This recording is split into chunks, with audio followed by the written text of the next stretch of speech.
Hi, welcome. Enjoy the content, subscribe, and turn on notifications. Thomas Carter always believed that a life shared by two people was built on small gestures. A cup of coffee left on the table before work, brief texts exchanged in the middle of the afternoon, a simple, "I'm home," when walking through the front door, those details were, to him, the invisible glue holding a marriage together. So when he noticed those gestures starting to disappear, he felt something strange settle in his chest. It wasn't panic or immediate despair. It was a quiet unease, like sensing something had changed but not yet being able to name exactly what. He and Natalie had met in engineering school, back when both believed the future was a straight line you just needed effort and planning to follow.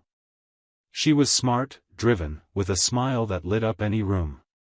Thomas fell in love slowly but deeply. It wasn't love at first sight, it was love built through long conversations, late-night study sessions, and shared plans.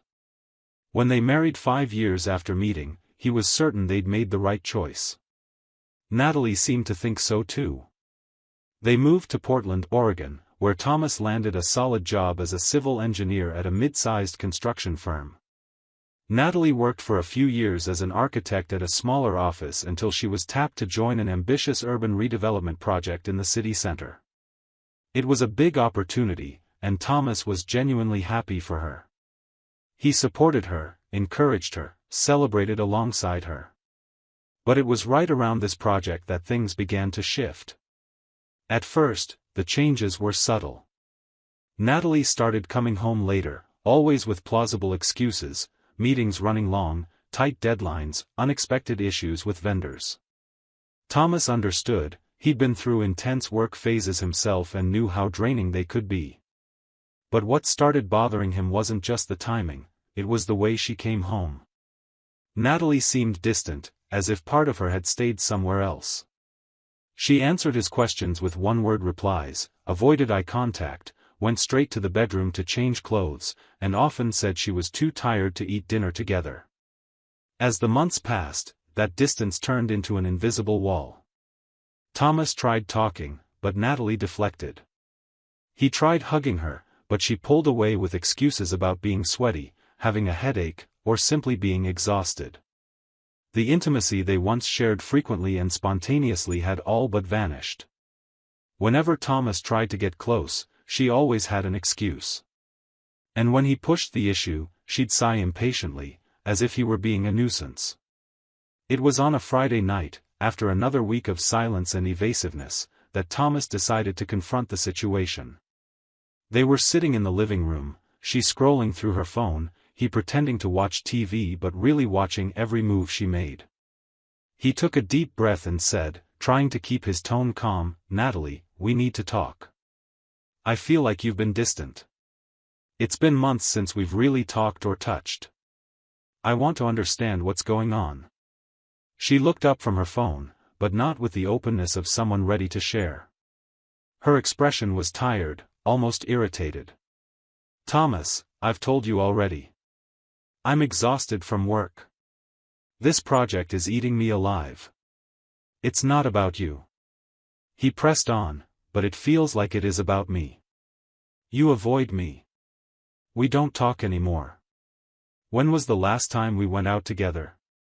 The last time we kissed like we meant it?" Natalie sighed, set her phone aside, and crossed her arms.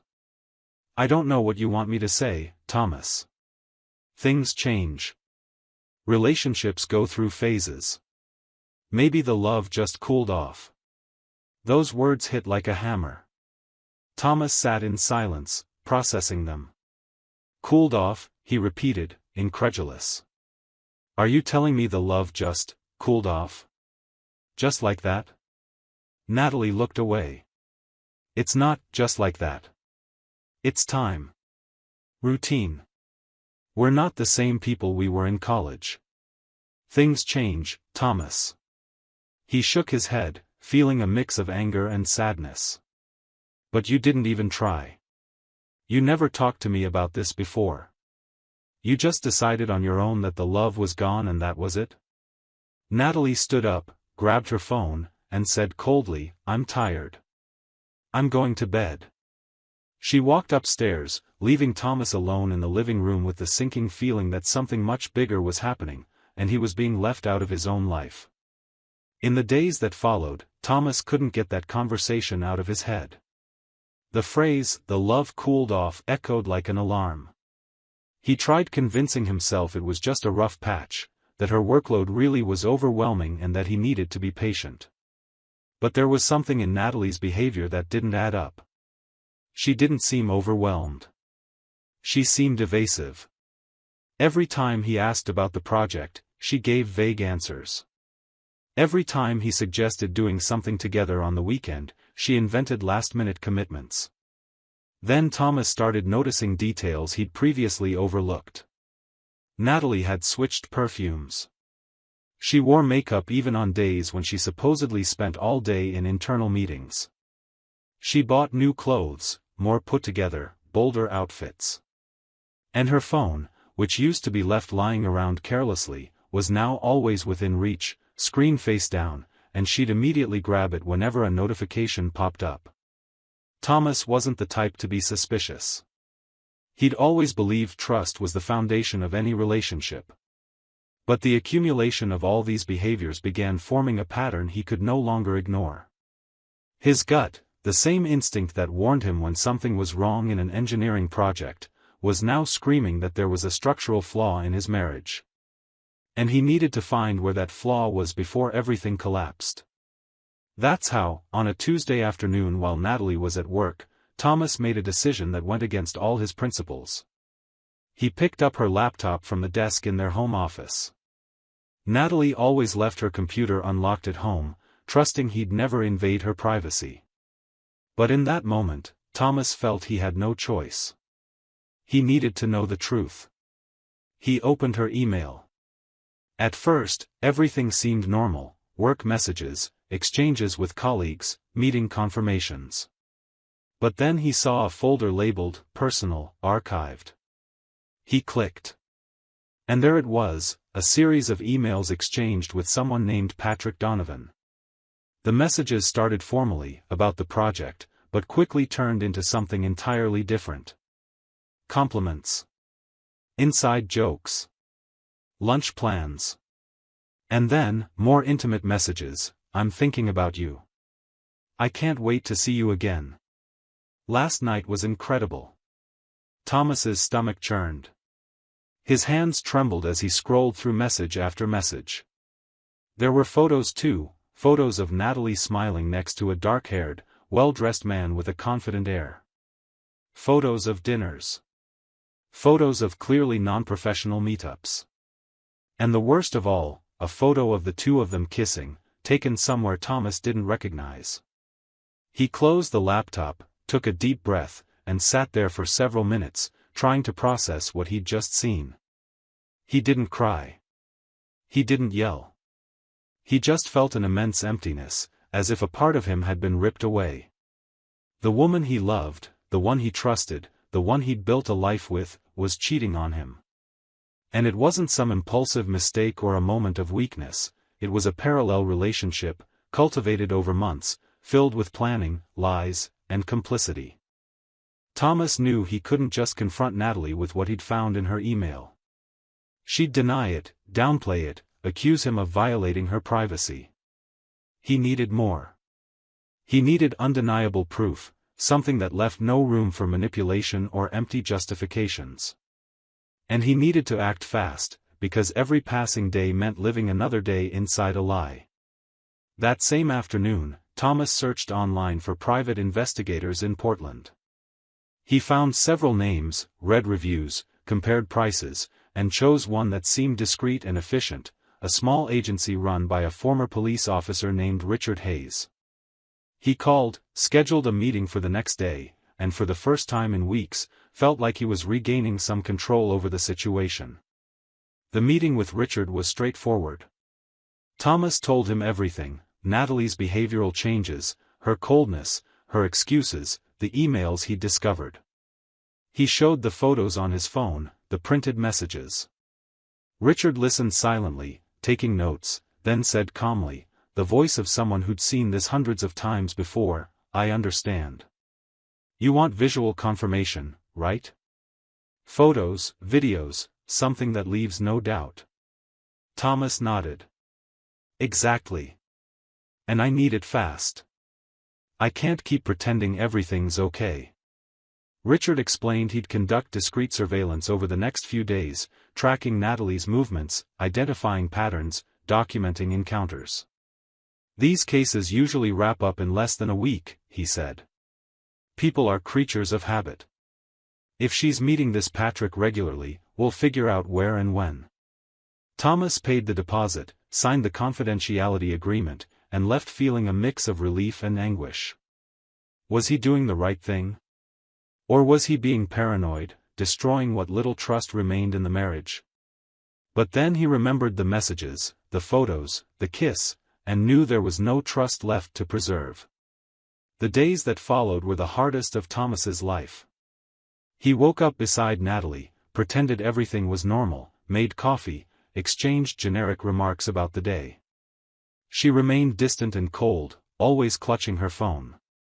Inside, he burned with anger and pain, but kept up the facade. He knew any slip, any change in behavior, might tip her off. And he needed her to feel secure enough to keep acting as she always had, so Richard could do his job. On Thursday, 3 days after hiring the investigator, Thomas got a call. It was Richard. "I've got what you need," he said. "Can we meet tonight?" Thomas's heart raced. Of course. What time? They arranged to meet at a discreet cafe, far from their neighborhood. When Thomas arrived, Richard was already there, a thick envelope on the table. Richard opened the envelope and began showing him the contents. There were photos of Natalie leaving the office, always well-dressed, always smiling. And in many of them, Patrick Donovan was right beside her. They walked together, laughed, touched each other intimately. There were photos of the two entering a residential building downtown. "That's his apartment," Richard explained. "She goes there at least 3 times a week. Stays for a few hours, then comes back home." There were also photos of romantic dinners, park strolls, moments that should have been shared with her husband but were instead being lived with another man. Then Richard showed him the video. It was only a few seconds long, but more than enough. Natalie and Patrick at his apartment door, kissing before going inside. It wasn't a quick, friendly peck, it was a long, passionate kiss between people completely at ease with each other. Thomas watched in silence, jaw clenched, fists tight. When the video ended, he took a deep breath and said, "That's enough." Richard also handed him a detailed report, dates, times, locations, all documented. "With this, you've got everything you need for the divorce," he said. "And if you want, I can keep investigating, but honestly, I think you already have more than enough proof." Thomas thanked him, paid the rest of the agreed amount, and left with the envelope under his arm. He knew exactly what he was going to do. Thomas returned home before Natalie. He sat at the dining table, opened the envelope, and spread the photos across the wooden surface, arranging them in perfect chronological order. Each image told part of the story. This betrayal wasn't a single incident, it was a routine, a pattern, a repeated choice made day after day. He looked at those photos and felt a strange clarity. There were no more doubts, no room left for excuses or justifications. What he saw before him was the raw, unfiltered truth: the marriage was over, and Natalie was the one who destroyed it. When he heard the key turn in the lock, Thomas didn't move. He stayed seated, waiting. Natalie walked in, tossed her bag on the couch, and froze mid-step when she saw Thomas at the table surrounded by all those photos. Her face changed instantly. Color drained from her cheeks, her eyes widened, her mouth opened, but no words came out. Thomas looked at her with a calmness he didn't know he possessed. "Hi, Natalie," he said, his voice steady. "How was your day at the office?" She didn't answer. She just stood there, staring at the photos as if trying to understand how this had happened. Thomas pointed to one of the images. "This one's good, isn't it?" You two look happy. Oh, and this one, from the French restaurant. I always wanted to take you there, but you always said you were too tired. Natalie finally managed to speak, though her voice trembled, barely audible. Thomas. I can explain. He let out a short, bitter laugh. Explain? Seriously? What exactly are you going to explain, Natalie? That you've been having an affair for months? That all those late nights at work were lies? That while I was here believing in you, trusting you, you were with him? She took a step forward, hands outstretched as if reaching for him. It wasn't planned, Thomas. I didn't want this to happen. It just happened. Thomas slammed his hand on the table, making the photos jump. It just happened. Natalie, look at these photos. Look how many times you met. This wasn't a mistake or a slip-up. It was a choice. A choice you made every single day for months. Natalie started crying, tears streaming down her face. I was confused, Thomas. I felt trapped. The marriage felt monotonous, we weren't talking, weren't doing anything together anymore. And Patrick, he listened to me.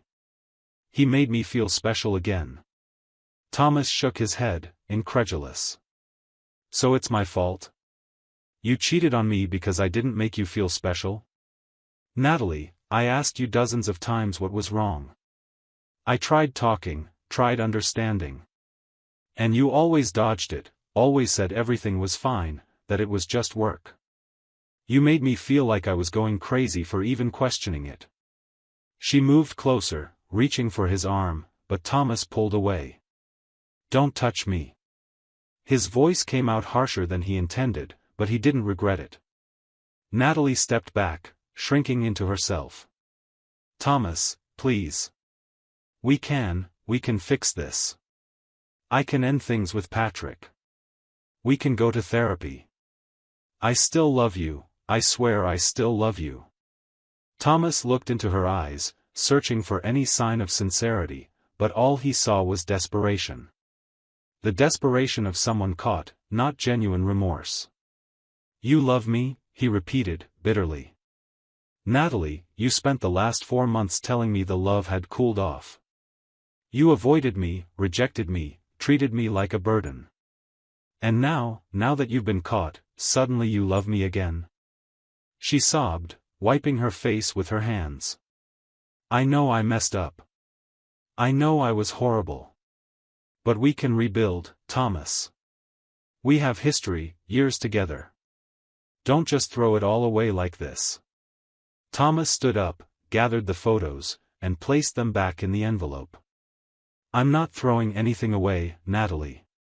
You already did that. You destroyed what we had. And the worst part? You didn't even have the courage to tell me yourself. I had to find out on my own.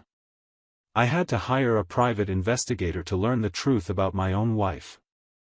Natalie's eyes widened. You hired a private investigator? Thomas nodded. Yes. Because you were never going to tell me, were you?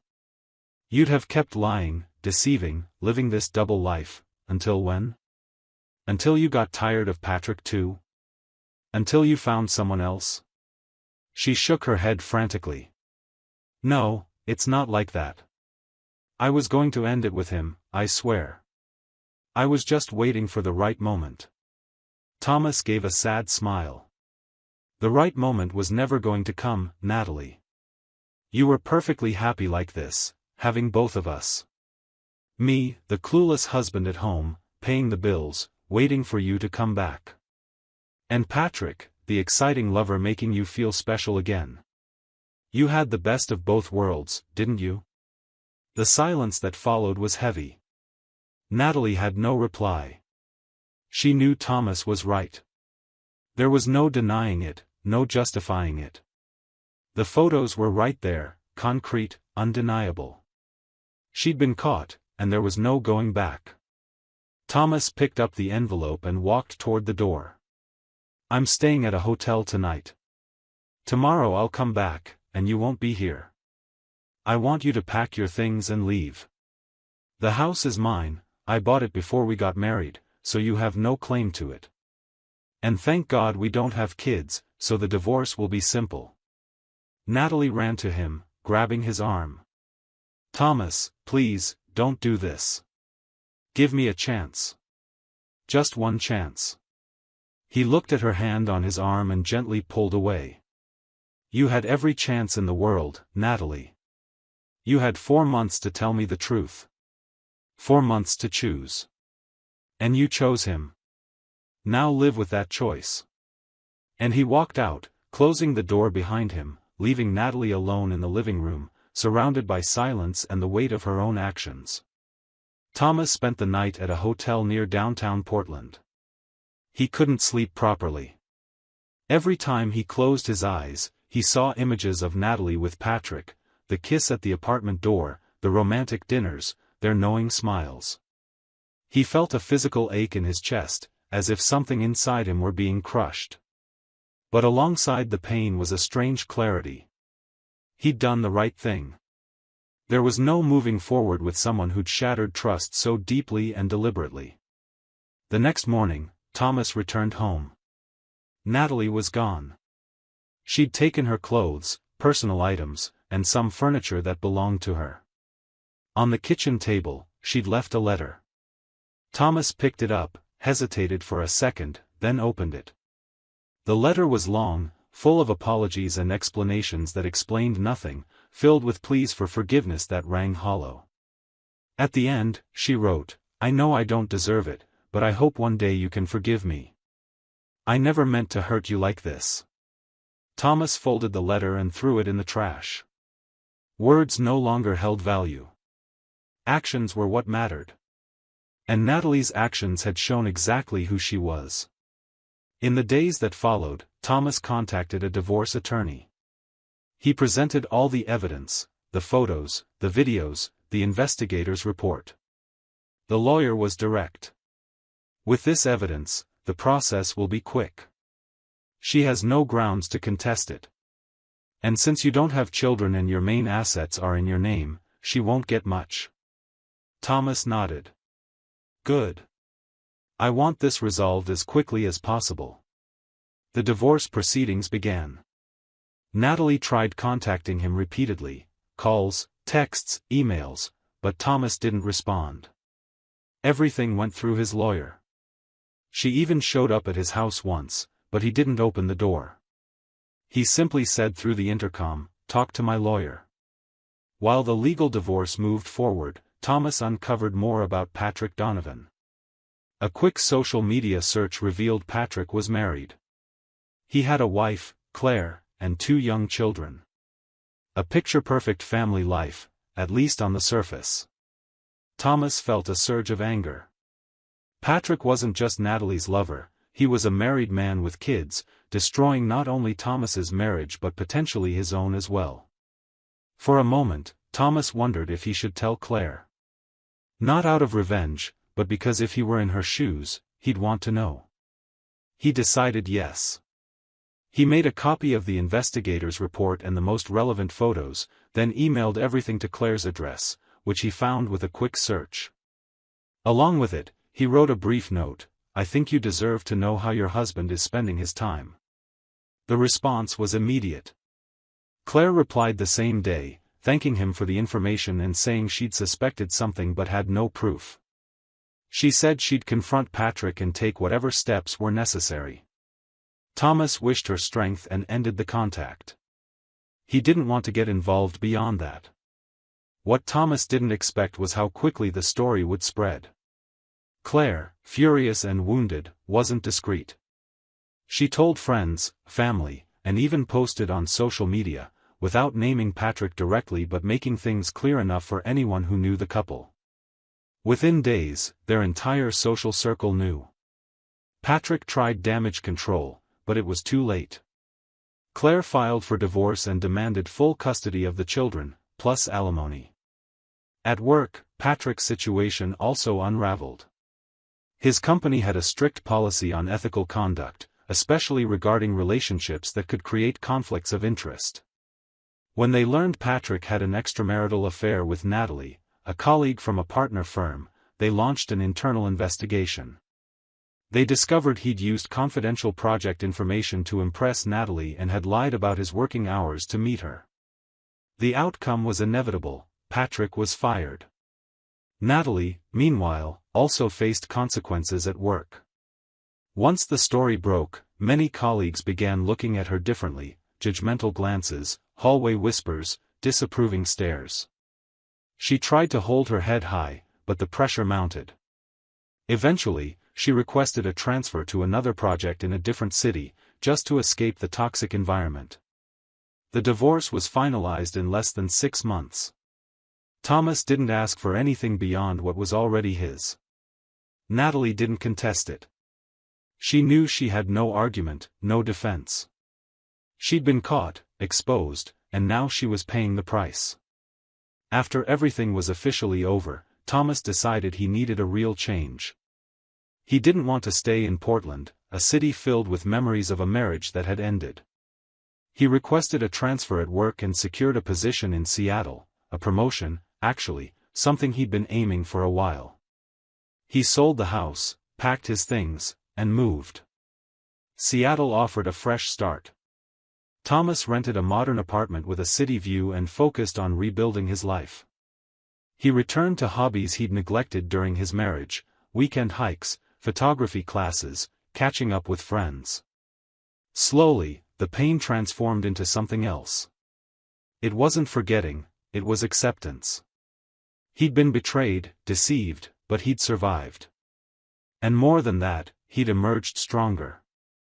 A few months later, Thomas started seeing someone new, a coworker named Laura, an environmental engineer who was smart and had a sharp sense of humor.